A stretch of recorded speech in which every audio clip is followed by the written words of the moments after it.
imagine que acredita ter vencido. Para Elias, esta era a sua noite de triunfo, a sair com a sua nova e mais jovem namorada, a celebrar a vida que ele escolhera. Ele tinha virado a página, tinha melhorado. Mas do outro lado do reluzente restaurante, ele vê um fantasma do seu passado, a sua ex-esposa, Clara. E ela não está apenas a sobreviver, está radiante.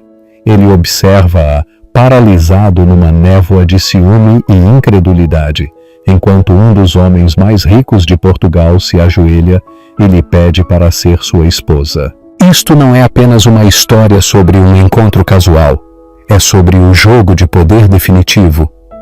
E o momento em que um homem percebe que não só perdeu a sua esposa, mas se perdeu a si mesmo. Não se esqueça de dar gosto se sente a tensão a crescer. Agora, vamos mergulhar nesta história. A sombra do sucesso. O ar no Estrela de Lisboa era denso com o aroma de dinheiro e azeite de trufa branca. Situado no último andar da Torre Vasco da Gama, o restaurante era uma deslumbrante caixa de joias, suspensa sobre a vasta e caótica beleza da capital portuguesa. Cá embaixo, o incessante rio de veículos fluía como artérias de luz.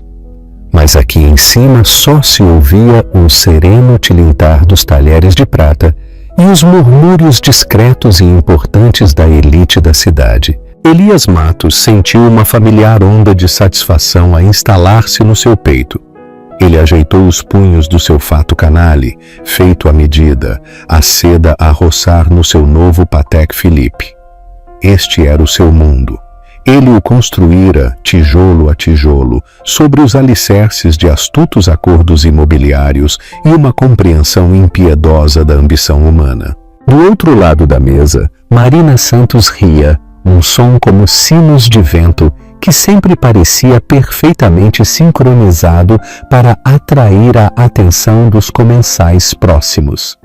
Ela tinha 24 anos, uma década mais nova que Elias, com um tipo de pele impecável e sem poros, e uma beleza de olhos de gazela que parecia geneticamente projetada para o Instagram. Ela inclinou o seu telemóvel a capturar o reflexo das luzes da cidade na sua taça de champanhe. Não é simplesmente perfeito, querido, arrulhou, o seu polegar a deslizar habilmente pelo ecrã. Ambiente de cobertura, vida de luxo, melhor namorado. Elias sorriu, um sorriso fácil e praticado que não chegava totalmente aos seus olhos. Só o melhor para ti, Marina. Ele a tinha conhecido 6 meses depois de o seu divórcio de Clara ter sido finalizado. Marina era um sopro de ar fresco e sem complicações. Ela não o desafiava. Não tinha aqueles longos e contemplativos silêncios que ele tinha chegado a desprezar. Ela admirava o seu sucesso, celebrava a sua riqueza e, o mais importante, fazia-o sentir-se como o homem poderoso que ele sempre quisera ser. Ela era o prêmio que provava que ele tinha tomado a decisão certa. Deixar a Clara, disse a si mesmo pela 1000ª vez. Não foi um fracasso, foi uma melhoria, uma eliminação estratégica e essencial de peso morto. Ele olhou à volta da sala. Um rei a inspecionar a sua corte. Ele reconheceu um executivo bancário aqui, um magnata naval ali. Acenou discretamente. Uma subtil demonstração da sua posição social. E então os seus olhos fixaram-se numa figura junto à janela panorâmica. O mundo cambaleou no seu eixo. Era Clara. A sua Clara. Não, já não a sua Clara. Apenas Clara. Ela estava de costas para ele, silhuetada contra a resplandecente paisagem urbana. Ele reconheceria aquela silhueta em qualquer lugar. A curva graciosa do seu pescoço, A forma como o seu cabelo escuro estava apanhado, revelando a delicada nuca que ele outrora amara beijar. Ela usava um vestido azul marinho simples e elegante. Não era berrante como o vestido de lantejoulas de Marina. Era algo mais potente, discreto, autoconfiante, completamente dona de si mesma. Uma sensação fria e desconhecida enrolou-se no seu estômago. Não era apenas surpresa, era aborrecimento, uma invasão.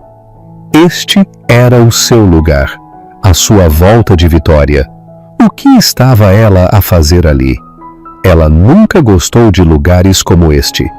Chamava-os sem alma, preferindo uma tasca com bancos de plástico e sabores explosivos no bairro alto. Querido, Elias! A voz de Marina o tirou do seu estupor. Estás bem?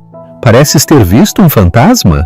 Estou bem, ele disse, a sua voz mais tensa do que pretendia. Ele forçou o seu olhar de volta para Marina, para o seu rosto brilhante e sem rugas. Mas a imagem de Clara estava gravada nas suas retinas. Ele não o podia evitar. Os seus olhos continuavam a voltar para a mesa junto à janela. Ela não estava sozinha. Um homem estava sentado em frente a ela. Elias não conseguia ver o seu rosto claramente. Apenas as costas de um fato bem cortado e uma cabeça de cabelo distinto, salpicado de prata. Eles não falavam muito. Eles simplesmente estavam. Havia uma quietude confortável entre eles, um forte contraste com a conversa de exibição na sua própria mesa. Clara riu. Um som suave e genuíno que a acústica do restaurante quase engoliu. Mas Elias ouviu-o. Ele sentiu-o nos seus ossos. Era a risada que ela costumava partilhar com ele nos primeiros dias, antes que a sua ambição tivesse consumido tudo. Um pensamento feio e possessivo acendeu-se na sua mente. Quem é ele? Algum gerente de nível médio? Um expatriado? Um arquiteto aborrecido que ela conheceu num dos seus eventos de caridade? Ele avaliou mentalmente o homem, um hábito dos seus negócios. O fato era de qualidade, mas isso significava pouco. Clara não tem conceito de dinheiro ou estatuto, ele recordou-se. Esse tinha sido um dos seus maiores problemas. Ela estava contente com o seu pequeno mundo de preservação de edifícios históricos e artigos acadêmicos. Ela não entendia o impulso, a fome que o impulsionava a ele. É ela? Marina semicerrou os olhos a seguir o seu olhar. A sua voz baixou para um sussurro conspirador. Oh, meu Deus! É a tua ex-esposa? Elias encolheu-se. A palavra ex-esposa dos lábios de Marina soou como uma violação. É? Ele estalou. Os olhos de Marina brilharam com uma curiosidade predadora. Uau! Que mundo tão pequeno! Ela parece diferente. Ela parece igual. Ele estalou e imediatamente lamentou o seu tom. Não, eu quero dizer, Marina inclinou a cabeça a analisar. Ela parece mais polida. Eu sempre a imaginei mais insignificante pelo que disseste. Elias não respondeu. Ele tinha pintado um quadro de Clara para Marina, uma narrativa que se ajustava à sua versão dos acontecimentos. Uma mulher desleixada, sem ambições, que não conseguia acompanhar o seu ritmo, que o atrasava com as suas necessidades simples e julgamentos moralistas. Vê-la aqui, a irradiar uma luminosidade tranquila que nada tinha a ver com ele, sentiu-se como uma traição pessoal a essa narrativa. Ele observou como o homem em frente a ela estendeu a mão e pegou na dela. Foi um gesto simples, mas enviou um choque de ciúme puro e incondicional através de Elias. Ele tinha segurado aquela mão. Tinha colocado um anel naquele dedo. A memória era tão vívida que era quase uma dor física. Ele conseguia sentir os ossos finos da mão dela na sua, a frescura da sua pele. Ele sentiu a mão de Marina no seu braço. Não te preocupes, querido. Tu definitivamente ganhaste com a troca. Ela piscou-lhe o olho, a tentar ser reconfortante, mas apenas soou superficial. O jantar continuou, mas o sabor do bife de wagyu tinha se tornado cinza na boca de Elias. O champanhe estava sem gosto. Cada risada de Marina parecia estridente, cada toque uma irritação. O seu foco era um raio laser direcionado para a mesa junto à janela. Era um homem a ver um filme estrangeiro, sem legendas, a tentar desesperadamente entender o enredo. E então o momento chegou. O momento que dividiria a sua vida num novo antes e depois. O homem de cabelo prateado pôs-se de pé. Ele era alto, com um porte de autoridade sem esforço. Moveu-se à volta da mesa para ficar ao lado de Clara. Ela olhou para ele com uma pergunta nos seus olhos. O coração de Elias começou a martelar contra as suas costelas.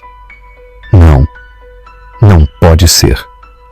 O rosto do homem virou-se ligeiramente para eles agora, e um choque de reconhecimento, frio e agudo, atravessou Elias. Era Alexandre Granados. Não um Alexandre Granados. O Alexandre Granados, o magnata tecnológico luso-americano, o filantropo multimilionário. O homem cujo rosto esteve na capa da Forbes no mês passado. Um homem cujo patrimônio líquido era tão estratosférico que fazia com que a considerável riqueza de Elias parecesse troco. Alexandre Granados era uma lenda, um titã. Ele não só se movia nos círculos aos quais Elias aspirava, ele os criava, e agora ele estava a ajoelhar-se em frente a Clara. Todo o restaurante pareceu prender a respiração. O burburinho ambiente morreu. Todos os olhos estavam postos no casal junto à janela. Alexandre Granados abriu uma pequena caixa de veludo. Mesmo do outro lado da sala, o diamante lá dentro captou a luz e explodiu em 1000 pequenos sóis. Não era apenas um anel, era uma estrela. A voz de Alexandre era demasiado baixa para se ouvir, mas a sua expressão era de profunda e desprotegida sinceridade. Ele não estava a atuar, estava completamente focado na mulher à sua frente. As mãos de Clara voaram para a sua boca. Os seus olhos, que Elias sabia que podiam conter oceanos de emoção, brilharam com lágrimas. Ela olhou fixamente para Alexandre, depois para o anel, depois de novo para Alexandre. Um sorriso lento e radiante espalhou-se pelo seu rosto. Um sorriso de alegria tão pura e imaculada que a Elias doeu fisicamente testemunhar. Ela assentiu, apenas um pequeno e simples aceno. O restaurante irrompeu num aplauso espontâneo e educado. Marina ofegou ao seu lado, o seu telemóvel, que fora esquecido no seu colo um momento antes, agora a gravar a cena. Oh, meu Deus, Elias, é o Alexandre Granados. Ele está a pedir a tua ex-esposa em casamento. Elias não a ouviu. Ele estava paralisado. Uma estátua esculpida na incredulidade e numa sufocante e esmagadora sensação de impotência. O desequilíbrio de poder, aquele que ele cultivara tão cuidadosamente toda a sua vida adulta, aquele que definira a sua relação com Clara, acabara de ser invertido com a força de uma explosão nuclear. Ele não era o vencedor, não era o que tinha melhorado. Ele era o homem que tinha atirado um diamante para longe, apenas para ver à distância como outra pessoa o apanhava e o reconhecia como uma estrela. Naquele momento, sentado ao lado do seu prêmio bonito e superficial, rodeado pelos adornos de um sucesso que de repente parecia vazio, Elias Matos sentiu-se como o homem mais pobre do mundo. Pausa para refletir. Achas que Elias merecia este choque de realidade? Deixa a tua opinião nos comentários. A reconstrução da alma. A luz da manhã no apartamento de Clara, no bairro de Alfama, em Lisboa, era suave e indulgente. filtrava-se pelas janelas do chão ao teto, projetando longas e suaves sombras sobre os pisos de cimento polido. O espaço era um reflexo dela, minimalista, acolhedor e cheio de propósito. Livros sobre teoria arquitetônica e preservação histórica estavam empilhados em ordem. Os seus próprios esboços e plantas estavam afixados num grande quadro de cortiça, desenhos intrincados de moradias coloniais restauradas e espaços comunitários inovadores e sustentáveis. O diamante na sua mão esquerda parecia incrivelmente pesado. Ele repousava no seu dedo, um corpo estranho, celestial, que ainda não se integrara na sua órbita. A noite anterior sentiu-se como um sonho bonito, avassalador e assustador. O assombro silencioso do restaurante, o peso sincero das palavras de Alexandre, o brilho impossível do anel. Ela fez café. O ritual familiar a ancorava. O rico e escuro aroma dos grãos de café da Colômbia encheu a sua pequena cozinha. Ela dissera que sim. Naquele momento, com os olhos sinceros e amáveis de Alexandre a olharem para ela, sentira-se como a coisa mais natural do mundo. Ele a via não como um acessório, não como um projeto, mas como uma parceira. Ele a ouvia a falar sobre a integridade estrutural de uma balaustrada do século XIX, com a mesma atenção absorta que ele dava a um relatório trimestral de lucros. Mas agora, na quietude da manhã, as dúvidas rastejavam. Eram os fantasmas do seu passado, inseguranças sussurrantes que ela pensava ter vencido. Um multimilionário.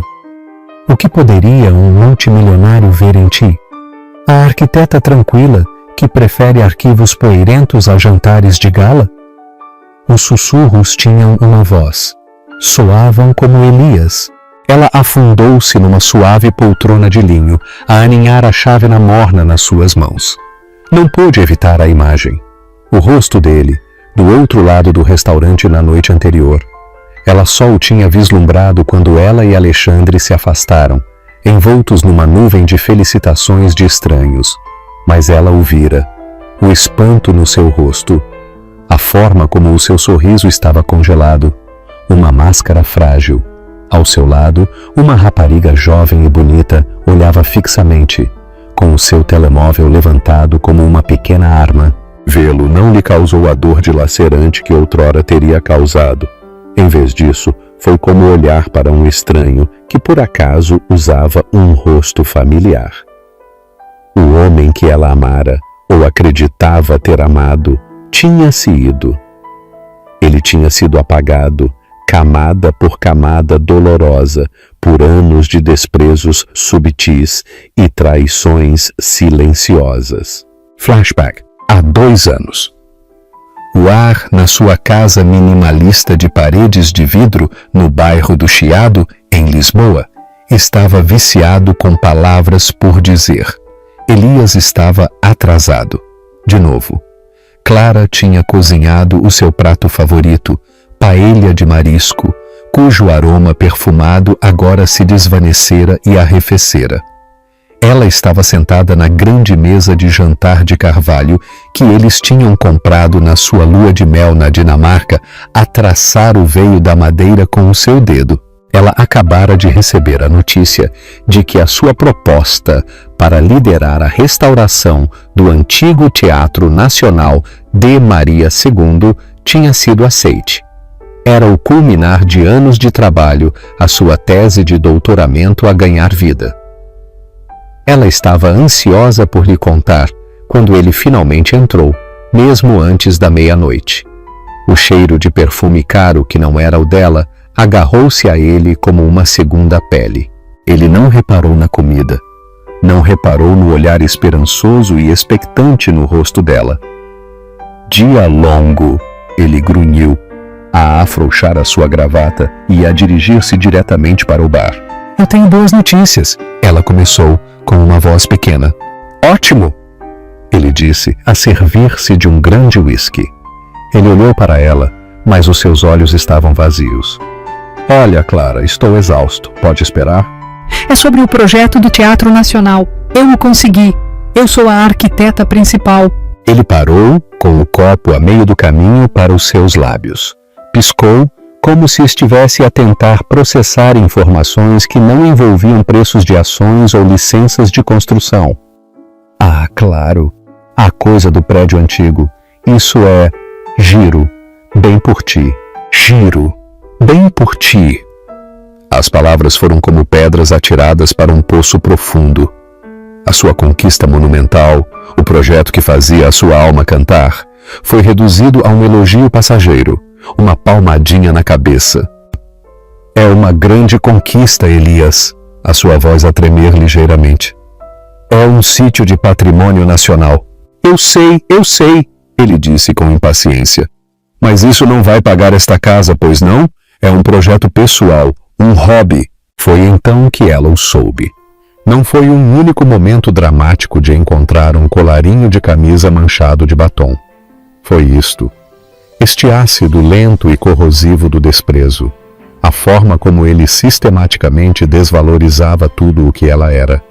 Tudo o que não era um reflexo dele ou da sua ambição. O trabalho dela era um hobby. Os amigos dela eram acadêmicos aborrecidos. A sua alegria era falta de ambição. Ele tinha minado o seu sentido de si mesma durante anos, tão gradualmente que ela nem tinha reparado até se sentir vazia. O caso que ela descobriu um mês depois através de um portátil convenientemente aberto não foi a doença. Foi apenas um sintoma do homem em que ele se tinha tornado. Alguém que precisava de validação externa constante. Alguém para quem uma companheira leal, inteligente e amorosa simplesmente não era suficiente. Ela tinha de ser um troféu. E quando ela se recusou a ser polida e colocada na sua prateleira, ele simplesmente saiu e encontrou um mais brilhante. O divórcio foi tranquilo e brutalmente eficiente. Ele pensou que estava a ser generoso, a deixar-lhe o pequeno apartamento e a dar-lhe uma compensação que para ele era um erro de arredondamento. Ele não percebeu que lhe estava a dar a única coisa de que ela realmente precisava, a sua liberdade. A liberdade de respirar. A liberdade de ser. Fim de flashback. Clara respirou com dificuldade. A memória ainda continha uma dor fraca e fantasma. A sua jornada de regresso a si mesma tinha sido arquitetônica. Ela teve de examinar os escombros, limpar os detritos das opiniões e expectativas de Elias e depois, lenta e cuidadosamente, reconstruir a sua vida sobre uma nova fundação. Uma fundação da sua própria criação. Essa fundação era o seu trabalho. Ela verteu toda a sua dor, a sua concentração e o seu amor para ele. Pedra, gesso e vidro.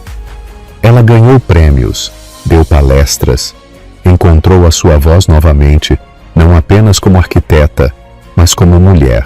Ela conheceu Alexandre Granados não numa festa, mas numa obra. Ele era o benfeitor anônimo por trás da Fundação Cultural, que tinha financiado o seu projeto do Teatro Nacional de Maria II. Ele apareceu numa tarde, sem aviso prévio, a usar calças de ganga e uma simples camisa de linho com os sapatos cobertos de pó. Ele não se apresentou como um multimilionário. Ele apresentou-se como Alexandre, um admirador da arquitetura clássica portuguesa. Eles conversaram durante 3 horas, a caminhar pelo esqueleto de andaimes do grande e antigo edifício. Ele não se limitou a ouvir. Ele a ouviu.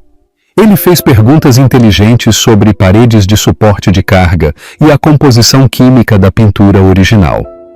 Ele viu a paixão que Elias tinha descartado como um hobby e a reconheceu como genialidade. O namoro deles foi uma construção lenta, almoços que se tornaram longas tardes a discutir arte e história, caminhadas ao longo do Rio Tejo. Ele nunca a fez sentir-se desigual a ele. A sua riqueza era um facto da sua vida, como a cor dos seus olhos, não a definição do seu caráter. Ele era um homem que tinha construído um império, mas nunca perdera a sua curiosidade. Um homem que tinha tudo, mas procurava algo real. Um bip do seu telemóvel a trouxe de volta ao presente.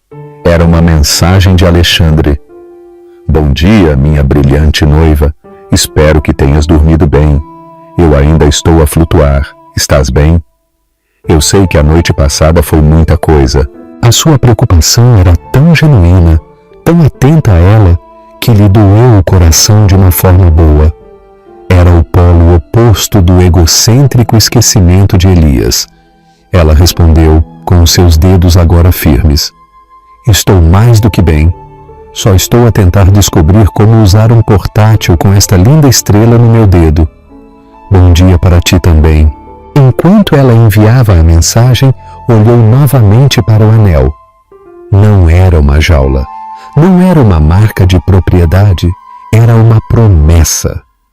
Uma promessa de um homem que tinha visto a construção da sua vida, admirara a sua estrutura e queria construir um futuro nela, com ela. E naquele momento, ela percebeu com espantosa clareza que o fantasma de Elias Matos já não tinha voz. Ela, finalmente e completamente, o tinha despejado das instalações. O seu passado era um sítio histórico que ela podia visitar e do qual podia aprender, mas ela já não tinha de viver lá. O seu futuro era um novo projeto e era hora de começar a construir. Pausa para refletir. O que faria você se estivesse na pele de Clara? Comente a sua estratégia e não se esqueça de dar gosto neste vídeo. O fim e o recomeço. As 24 horas seguintes ao pedido de casamento foram como um acidente de carro em câmara lenta para Elias. Ele seguiu os movimentos da sua vida, mas tudo estava distorcido, como se visto através de um para-brisas estilhaçado.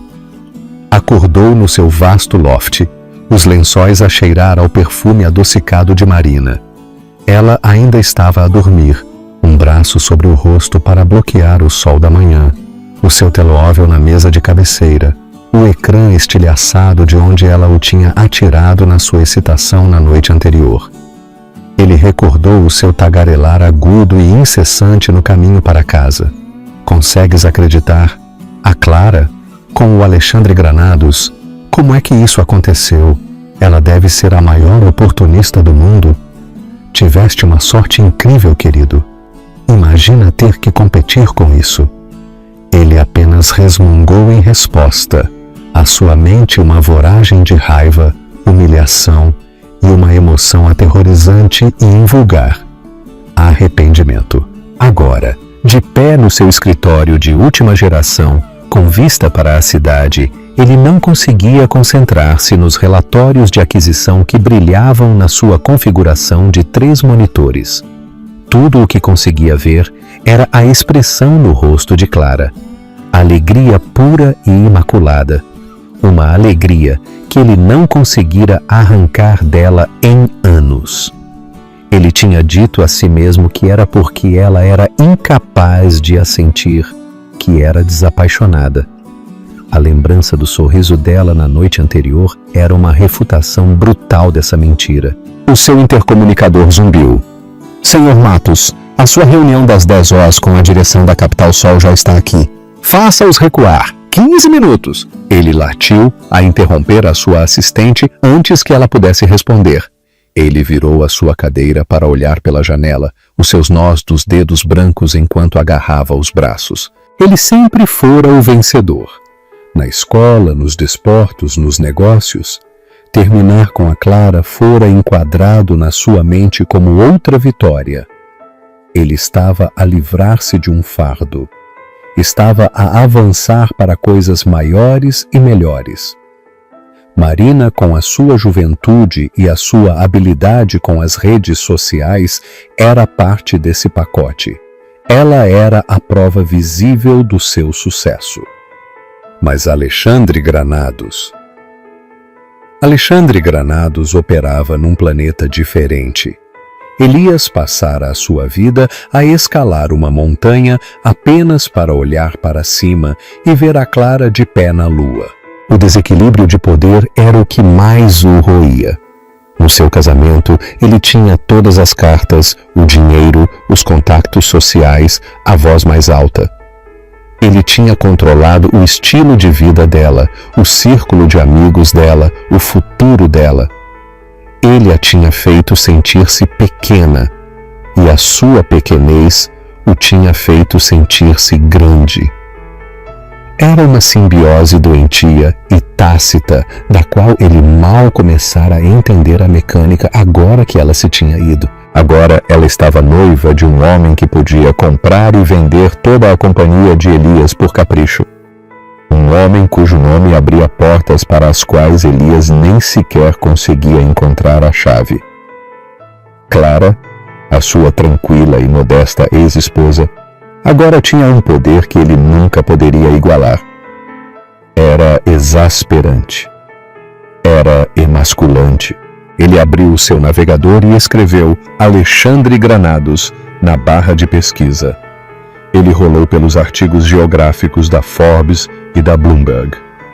Procurava por sujidade, um escândalo, uma fraqueza, qualquer coisa para igualar o campo de jogo, para reafirmar a si mesmo que aquela imagem perfeita era uma fachada. Ele encontrou o habitual. Programador de gênio. Vendeu a sua primeira companhia aos 22 anos. Construiu um império tecnológico global, agora focado na filantropia através da Fundação Granados. Viúvo há 10 anos, a sua primeira esposa, uma namorada de faculdade, morreu de cancro, famosamente discreto. A mandíbula de Elias apertou-se. Até a história de fundo do homem era nobre. Ele clicou no website da Fundação Granados. Navegou até a seção Projetos de Patrimônio Cultural. E ali estava ela, o rosto de Clara, a sorrir numa fotografia profissional. Doutora Clara Mendes, historiadora de arquitetura principal e diretora de projetos de restauração. A sua biografia era extensa.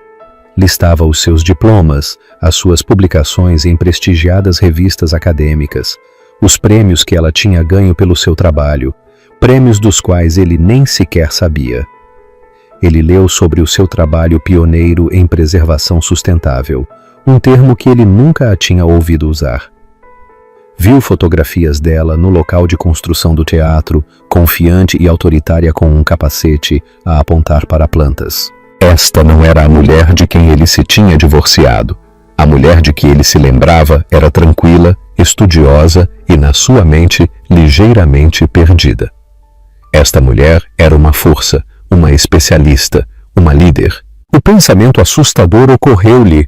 Será que ela sempre foi esta mulher? E eu simplesmente me recusei a vê-la? O seu telemóvel zumbiu. Uma mensagem de Marina, uma cadeia de emojis de corações e sacos de compras.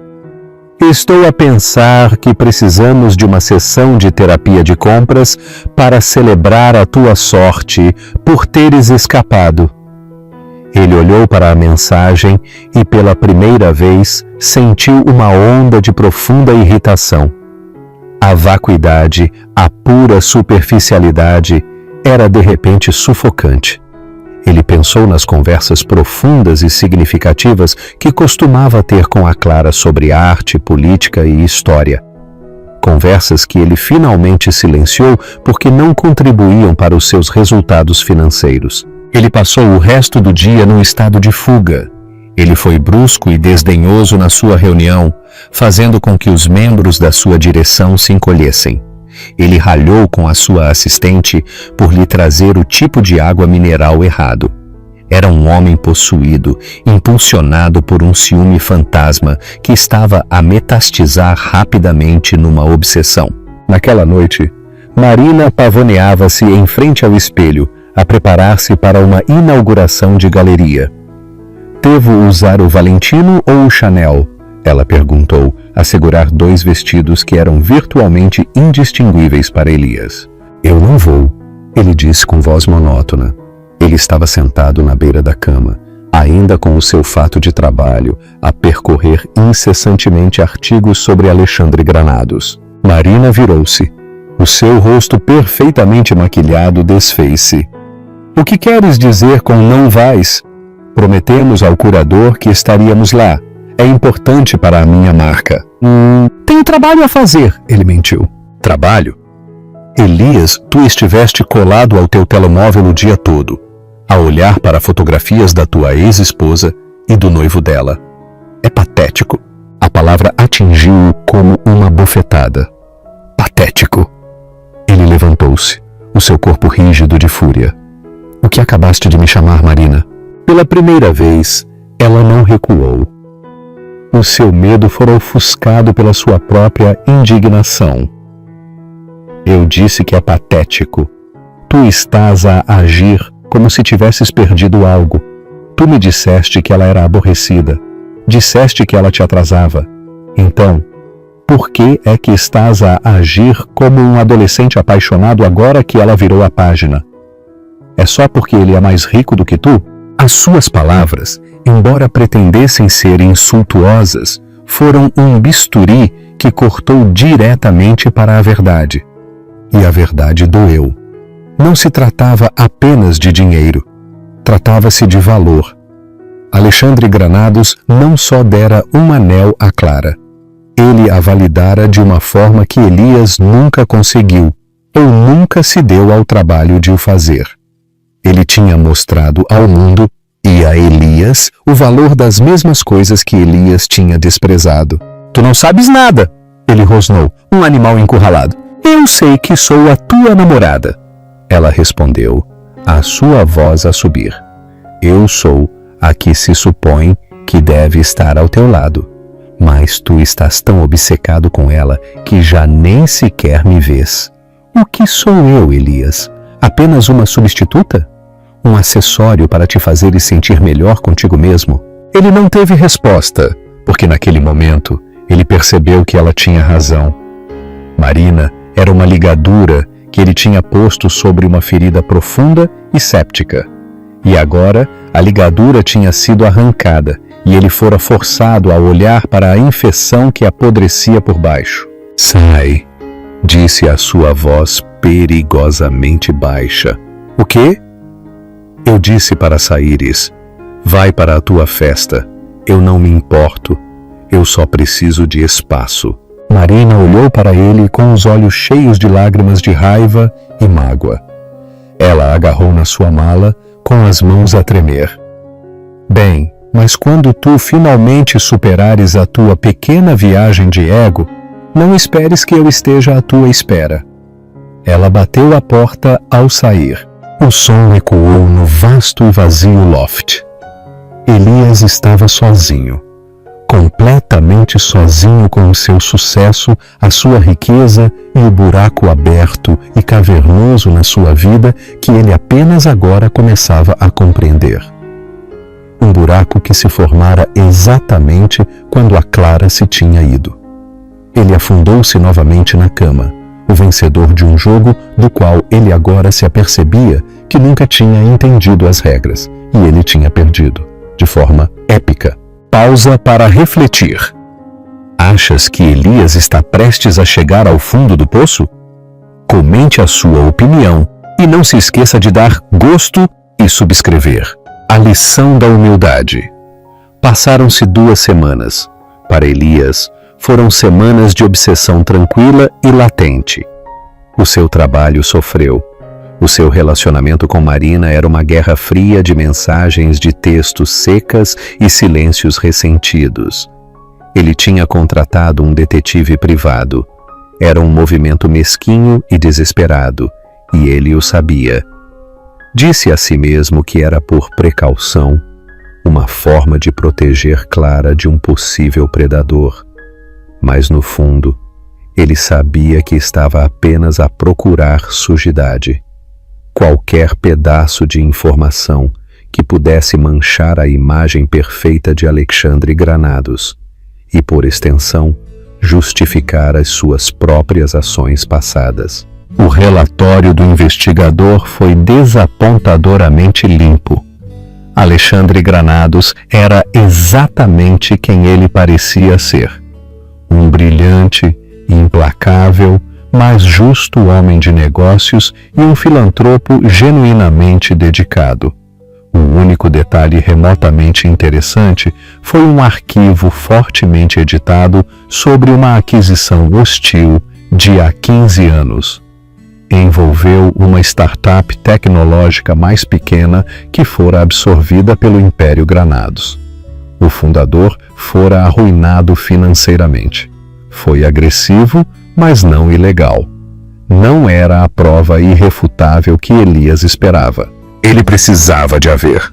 Ele precisava de falar com ela. Ele arranjou uma razão, uma ponta solta do seu divórcio que, segundo ele, os seus advogados precisavam de fechar.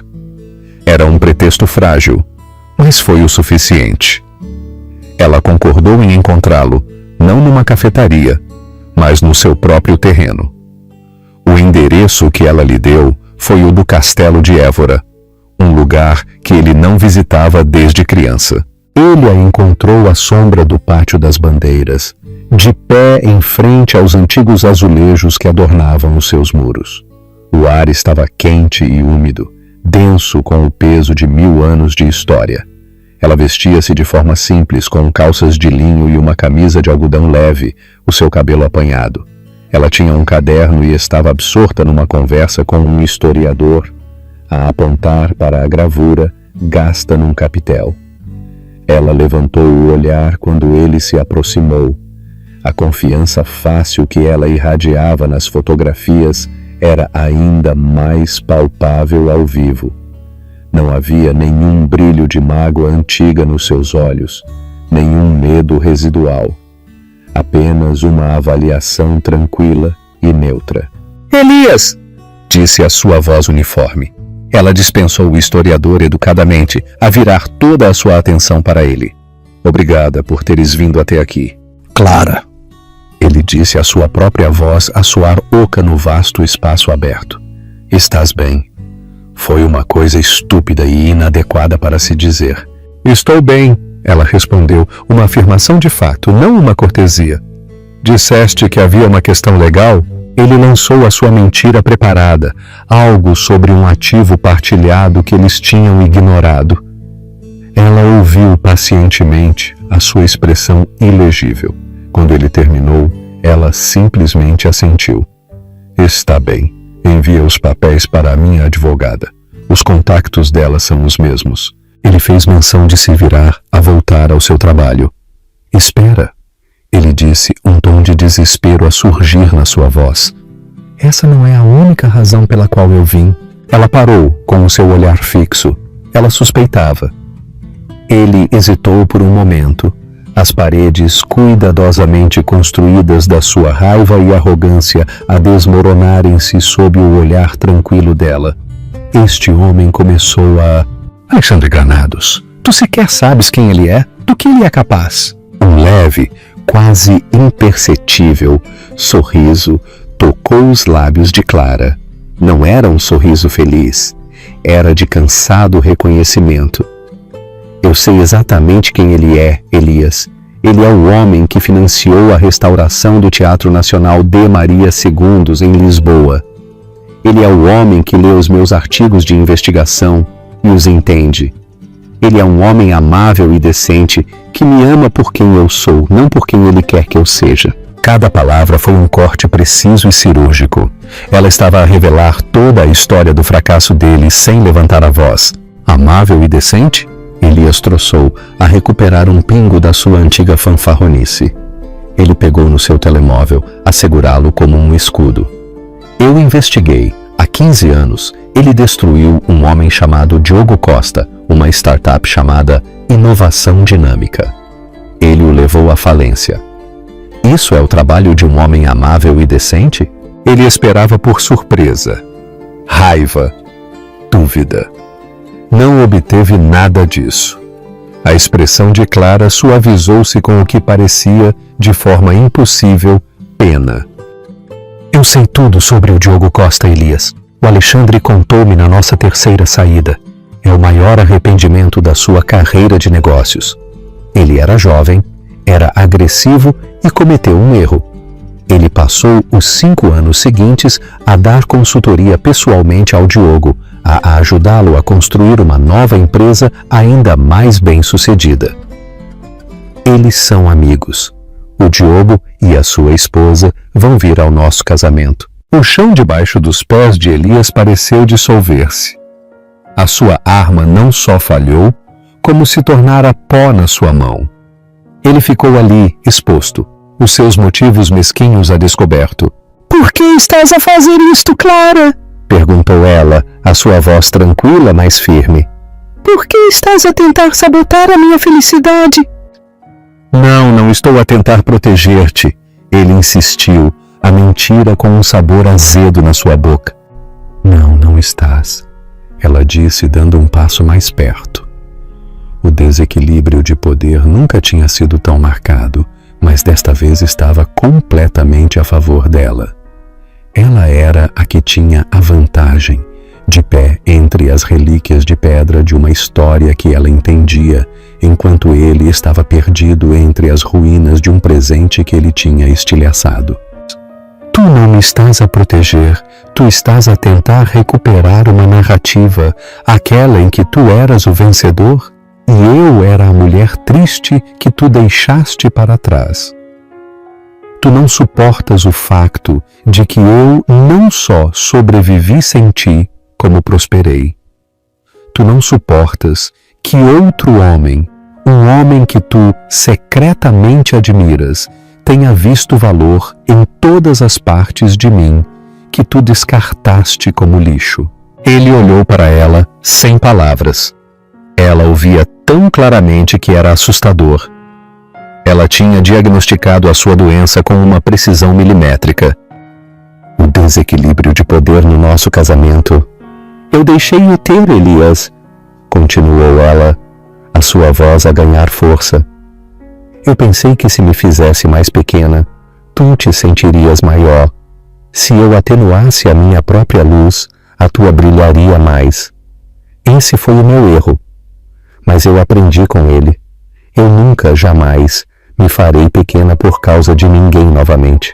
Ela olhou para ele pela última vez e toda a neutralidade tinha desaparecido. E no seu lugar havia uma finalidade profunda e dolorosa. Eu realmente espero que encontres o que procuras, Elias. Mas eu preciso que tu entendas isto. Não está comigo. Nunca mais estará. Não me contactes novamente, a menos que seja através dos nossos advogados. Adeus. Ela virou-se e foi embora, a sua figura a desvanecer-se no antigo pátio banhado pelo sol, deixando Elias sozinho com os fantasmas de reis e os escombros da sua própria criação. Ele tinha vindo ali a procurar expor uma segunda intenção para reafirmar o seu domínio. Em vez disso, os seus próprios e patéticos motivos ocultos tinham sido expostos, e ele fora forçado a enfrentar a única verdade que tinha evitado durante anos. O problema no seu casamento não era que Clara não fosse suficiente, era que ele não o era. Pausa para refletir. Acha que Clara foi demasiado dura ou foi justa? Deixe-nos saber a sua opinião nos comentários. O fim de um ciclo. A gala dos Prêmios Pan-Europeus à Excelência Arquitetônica era o evento mais aguardado do ano em Lisboa. Realizou-se no icônico Hotel de Autoria, um monumento à ambição moderna. No entanto, nesta noite o centro das atenções estava na história. O grande prêmio era esperado para a equipa por trás da restauração do Teatro Nacional de Maria II. Seria a conquista máxima de Clara, uma validação pública do trabalho que fora a sua salvação. Elias não foi convidado, mas obter uma entrada foi uma simples questão de uma grande doação a um dos patrocinadores do evento. Ele estava ali com um único e tóxico propósito. O seu confronto com Clara no castelo de Évora estilhaçara os seus delírios, mas no seu lugar formara-se uma resolução mais sombria. Se ele não a podia ter, Se não podia ser o herói da sua própria história, ele se tornaria o antagonista na dela. Ele queimaria tudo. Ele gastara uma fortuna a investigar o caso de Diogo Costa, a encontrar ex-empregados descontentes da inovação dinâmica, a pagá-los por qualquer migalha de informação prejudicial. Ele reconstruíra uma narrativa, uma versão retorcida e exagerada da verdade, cheia de palavras como impiedoso, predador e destruído. Ele alimentara a história a um jornalista online notoriamente sórdido, conhecido pelos seus ataques de alto perfil. O artigo fora agendado para ser publicado exatamente às 21 horas, precisamente quando o prêmio principal seria entregue. O seu plano era simples: criar um escândalo tão público, tão humilhante, que mancharia a noite perfeita de Clara e a forçaria a questionar o caráter do homem com quem ela estava prestes a casar. Ele observou de uma mesa na parte de trás como a Clara se movia entre a multidão. Ela estava deslumbrante num vestido de seda de um verde esmeralda profundo, um design personalizado de um costureiro português. Ela não usava muitas joias além do anel de noivado, que parecia atrair toda a luz da sala para ele.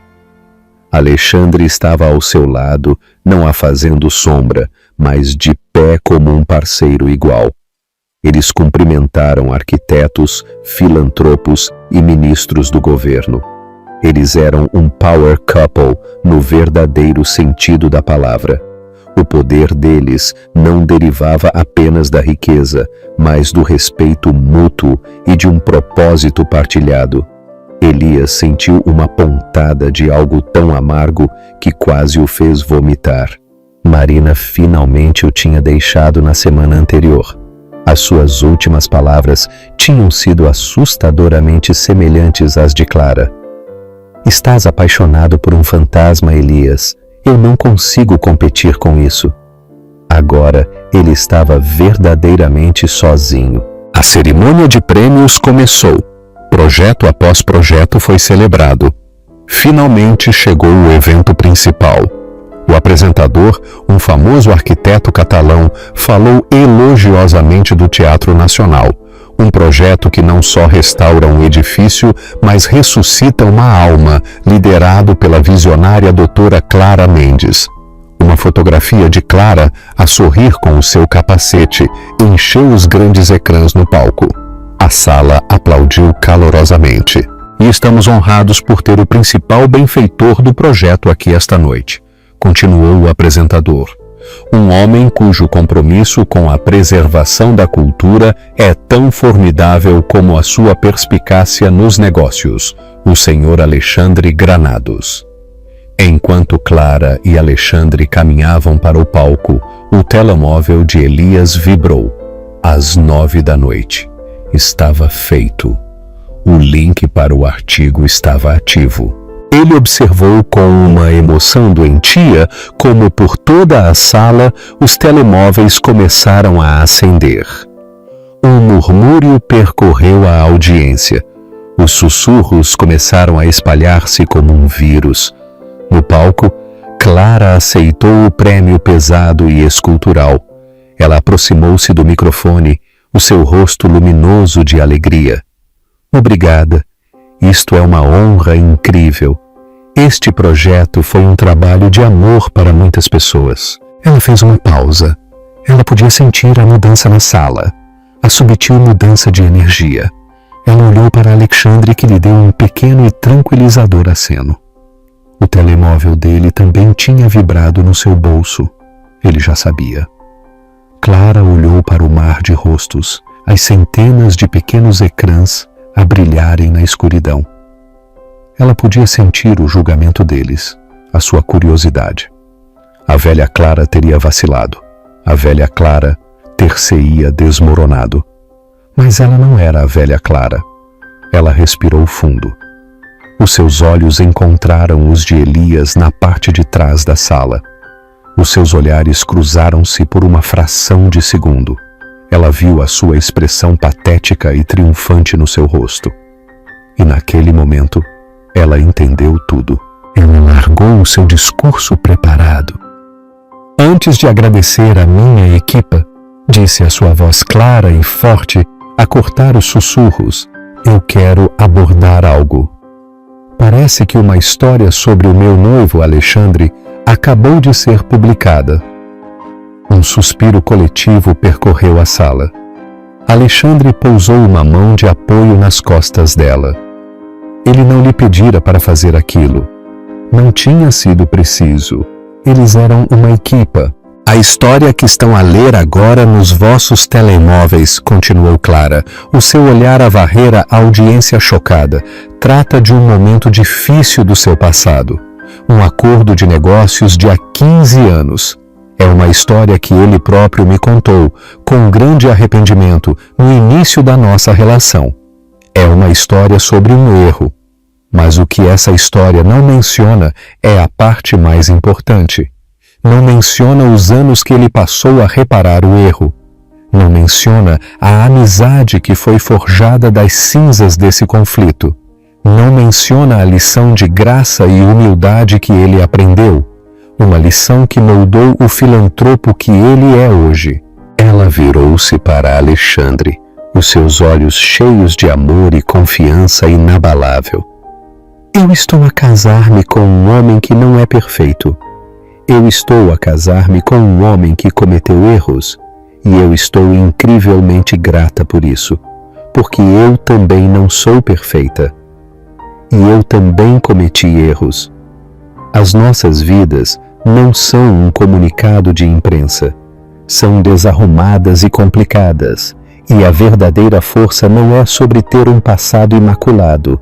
É sobre ter a coragem de reconhecer os seus fracassos e construir um futuro melhor. Depois, os seus olhos encontraram os de Elias novamente. A sua expressão havia desaparecido do seu rosto, substituída por um olhar de choque absoluto. Ele esperara que ela fosse uma vítima do escândalo. Ele nunca imaginou que ela se tornaria a sua conquistadora. Há quem no mundo, disse Clara, a sua voz a ressoar com autoridade moral, que acredita que o poder vem de deitar os outros abaixo, que procuram encontrar a fraqueza e explorá-la. Eles vivem nas sombras, a alimentar-se de negatividade e ressentimento, mas isso não é força, é a forma mais oca de fraqueza. A sala estava em silêncio, cativada. O verdadeiro poder, ela concluiu, a levantar ligeiramente o prêmio. É isto. É construir algo bonito. É preservar a história. É admitir quando estás errado.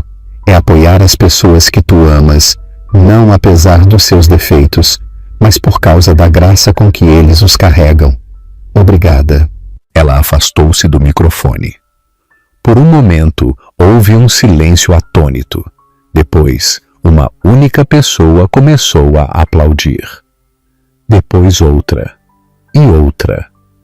Em segundos, todo o salão de baile estava de pé, a dar-lhe uma estrondosa e ruidosa ovação de pé. Já não era apenas pelo prêmio. Era por ela. Pela sua coragem, pela sua integridade, pelo seu amor. Elias estava paralisado no seu assento. O aplauso era uma força física, a pressioná-lo, a sufocá-lo. O seu plano não só falhara, como tinha sido um espetacular tiro pela culatra. Ele tinha tentado manchar a Clara e o Alexandre, mas apenas conseguira iluminar a sua força e cimentar o seu vínculo em frente a toda a gente.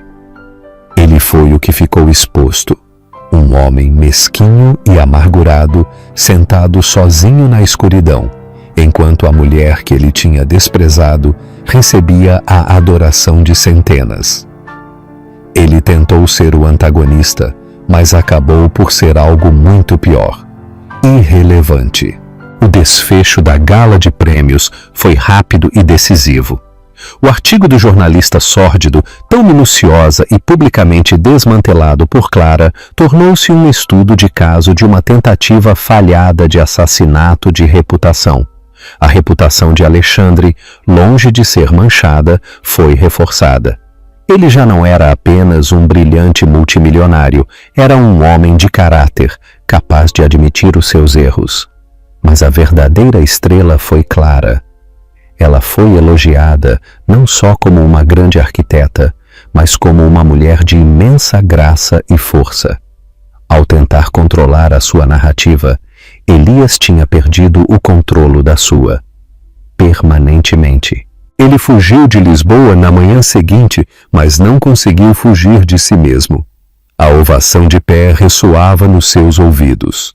As palavras de Clara repetiam-se na sua mente. Isso não é força. É a forma mais oca de fraqueza. Ele estava oco. O seu loft sentia-se como um mausoléu. A sua empresa, outrora a fonte de todo o seu orgulho, sentia-se como uma coleção de ativos vazios. Ele passara a sua vida a acumular coisas, dinheiro, estatuto, uma namorada troféu, apenas para se aperceber de que não tinha alicerces. Era uma fachada bonita e reluzente, sem nada por trás. Tocar no fundo não foi um choque dramático, mas um afundamento lento e silencioso. Ele parou de ir para o escritório. Parou de atender chamadas. Simplesmente sentava-se no seu apartamento silencioso, com as luzes da cidade a piscarem lá embaixo, e fora forçado, pela primeira vez, a confrontar o homem no espelho. Ele viu a insegurança que impulsionava a sua ambição. Ele viu o medo que o fez menosprezar as paixões de Clara. Ele viu o vazio profundo que ele tinha tentado preencher com validação externa. Um mês depois, chegou um envelope simples de cor creme. Não havia morada de remetente, mas ele sabia de quem era. Lá dentro não havia uma carta, mas uma convite de casamento. Alexandre Granados e a doutora Clara Mendes solicitam o prazer da vossa companhia na sua cerimônia de casamento. Era um pequeno e privado evento, a realizar-se numa ermida restaurada do século XVII em Coimbra, que a própria Clara tinha ajudado a preservar. Lá dentro havia uma pequena nota escrita à mão, num cartão separado. Era de Clara. Elias, eu não espero que tu venhas. Para ser honesta, eu não quero que tu venhas. Mas Alexandre e eu acreditamos que fechar uma porta não é o mesmo que fechá-la com ódio. Estamos a avançar para uma vida de luz e alegria, e não te desejamos mal. Esperamos que um dia tu encontres uma forma de avançar também. Encontra algo para construir, não apenas por estatuto, mas pela tua alma. É a única arquitetura que perdura. Elias leu a nota 10 vezes. Não era um ramo de oliveira de reconciliação. Era um ato de graça final e absoluta. Era uma libertação. Ela não só estava a fechar a porta do seu passado, ela estava a entregar-lhe a chave do seu próprio futuro. Se ele fosse corajoso o suficiente para a usar. Ele não foi ao casamento. Mas naquele dia, ele fez outra coisa. Ele vendeu o seu aparatoso loft. Ele demitiu-se do cargo de CEO da sua empresa, promovendo o seu braço direito, que era mais do que capaz. Ele vendeu o Patek Philippe, o carro desportivo, tudo o que lhe tinha servido de adereço para o seu frágil ego. Com o dinheiro, ele iniciou um pequeno fundo anônimo. A sua missão era fornecer capital inicial a jovens empreendedores desfavorecidos em áreas rurais de Portugal, o tipo de pessoas com projetos pessoais e grandes ideias que o velho Elias teria descartado como uma perda de tempo. Ele não pôs o seu nome, não procurava reconhecimento. A sua vida tornou-se tranquila. Ele mudou-se para um pequeno e simples apartamento num bairro menos na moda. Começou a visitar os sítios históricos que tinha ignorado toda a sua vida. Leu os livros que a Clara costumava amar. Ele estava, de certa forma, a tentar escavar o seu próprio passado, a entender o homem que ele tinha sido e o homem que ele não tinha conseguido ser. Numa tarde chuvosa, 1 ano depois, ele estava sentado num humilde café na beira da estrada, no bairro do Bairro Alto, em Lisboa, a beber um café. Ele estava a ler um jornal quando viu uma fotografia. Eram Clara e Alexandre a inaugurarem um novo centro de aprendizagem comunitária que eles tinham financiado. Eles estavam de pé, um ao lado do outro, os seus sorrisos fáceis e genuínos. Clara estava grávida, a sua mão pousada numa suave proeminência por baixo do seu vestido. Eles estavam a construir uma vida, uma família, um legado. Elias olhou para a fotografia por muito tempo. Não havia ciúme, não havia raiva. A dor oca que o perseguira por tanto tempo finalmente tinha desaparecido. No seu lugar, havia uma sensação de paz tranquila e agridoce. Ele tinha perdido a Clara. Ele tinha perdido a vida que ele pensava que queria. Mas ao perder tudo, ele estava finalmente a começar o lento e árduo processo de se encontrar a si mesmo.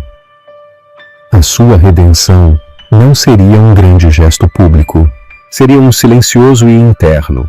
Era o projeto de uma vida de construir um alicerce para a sua alma, tal como ela o aconselhara. Era a única arquitetura que perdura. E pela primeira vez, Elias Matos estava pronto para começar a construir. Pausa para refletir. Achas que o ato final de Elias foi o melhor para ele? E o que achas que significa a arquitetura da alma? Deixe-nos saber nos comentários. Lemos cada um deles. Conclusão: a verdadeira arquitetura da alma. No final, esta nunca foi uma história sobre quem venceu ou quem perdeu. Foi uma história sobre valor. O valor que vemos nos outros e o valor que devemos aprender a encontrar em nós mesmos. A jornada de Clara não foi sobre conseguir um multimilionário. Foi sobre recuperar o seu próprio valor que sempre esteve lá. E a jornada de Elias, um caminho muito mais difícil e solitário, foi sobre a percepção de que a verdadeira riqueza não é o que tu possuis, mas sim o que tu constróis dentro da tua própria alma. Às vezes, chegar ao fundo do poço é a única forma de encontrar um alicerce sólido sobre o qual se pode construir. O que acharam do ato final de Elias? Deixem-nos saber nos comentários. Lemos cada um deles. Até a próxima.